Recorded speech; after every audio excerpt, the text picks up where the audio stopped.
Hey Dr. Yeager, this is Rachel. I'm at Schnabel Park and today I'm going to be looking at some evidence of weathering and erosion. Let's get started.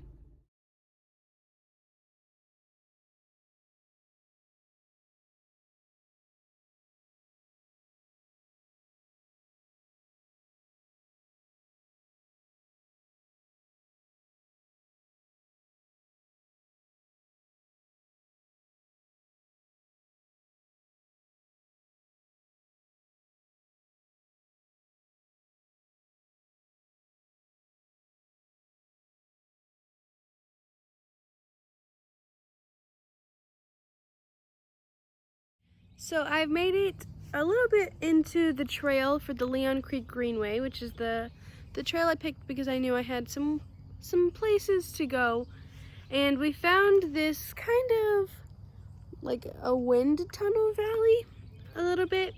And if you look closely, all of the rocks down here, they're all pretty smooth and not that many of them are jagged. It's like they've been weathered by the valley of wind that probably makes its way from right about over here, and then it sweeps through this tunnel because it's blocked on either side by the foliage.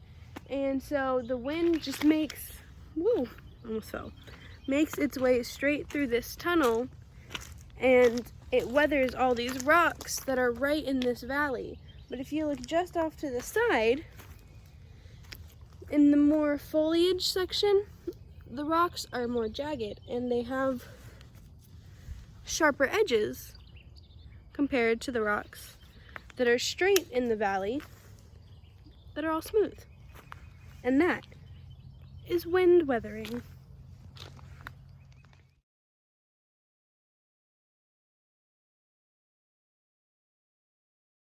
This is a little off topic, but I'm about to show you something else.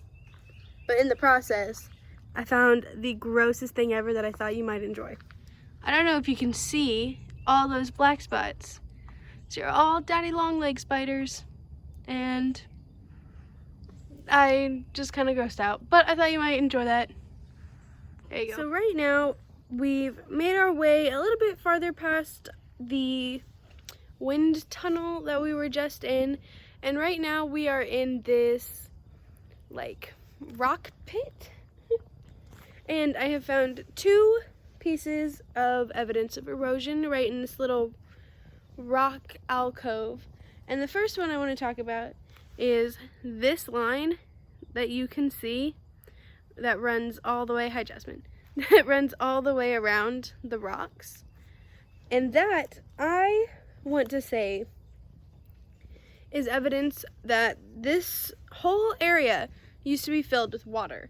And that used to be the level at which the water stood, because the water level, the surface moves around a lot more than the underlayers of the water due to the wind and any physical contact it has with the outside world that the underlayers of the water don't have. And so all the movement erodes things faster than the underside. And so this rock breaking point, I guess you can call it, you can see all of the indentions from where the surface level of the water used to be, probably thousands or millions of years ago, a long time ago. There used to be water.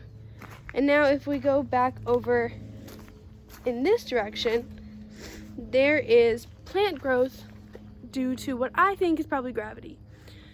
So if I turn around this way, you can see this tree right here probably at one point was a outgrowth of one of the roots or the trees that were up here, and due to gravity being in a different direction than the rest of the trees, brought it down instead of growing up like the rest of them, and it split this bigger rock into two sections. It grew right in between the rocks, and because of that, gravity and the plant root system, the rock had been weathered and split in half.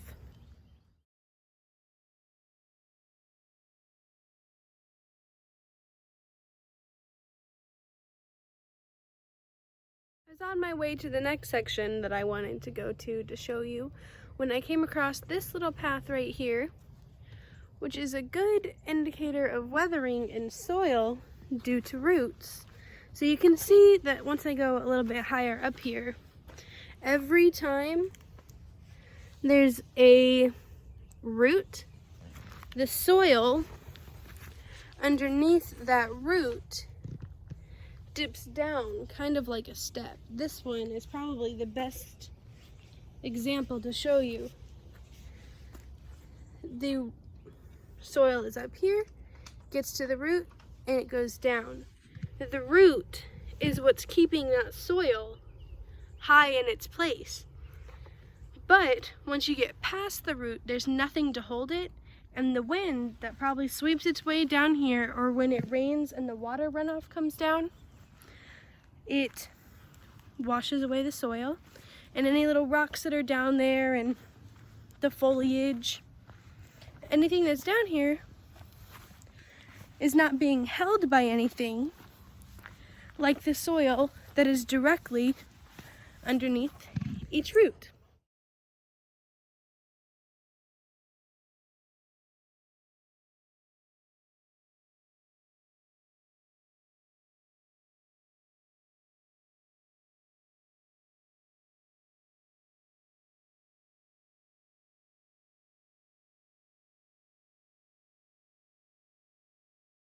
So it seems like I accidentally did this video part in a time lapse instead of actually talking in a regular video. But I was showing you a dry riverbed, and I wanted to tell you about how there's proof of the water erosion that's going on, and you can tell that there used to be water because there's snail shell fossils that are all along this riverbed, and you can see right here I was talking about how you can tell there used to be water there due to the fact that the sides of the dirt go straight up and down like there used to be water in that area, like a riverbank.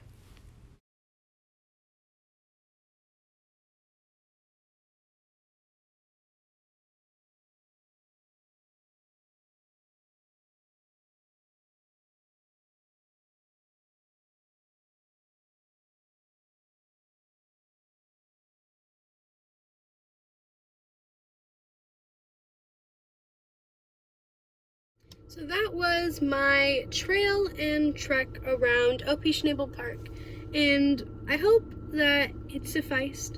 It came through with a lot of good examples of weathering and erosion, and I hope I explained them well enough. So thank you, and maybe we can do it again sometime.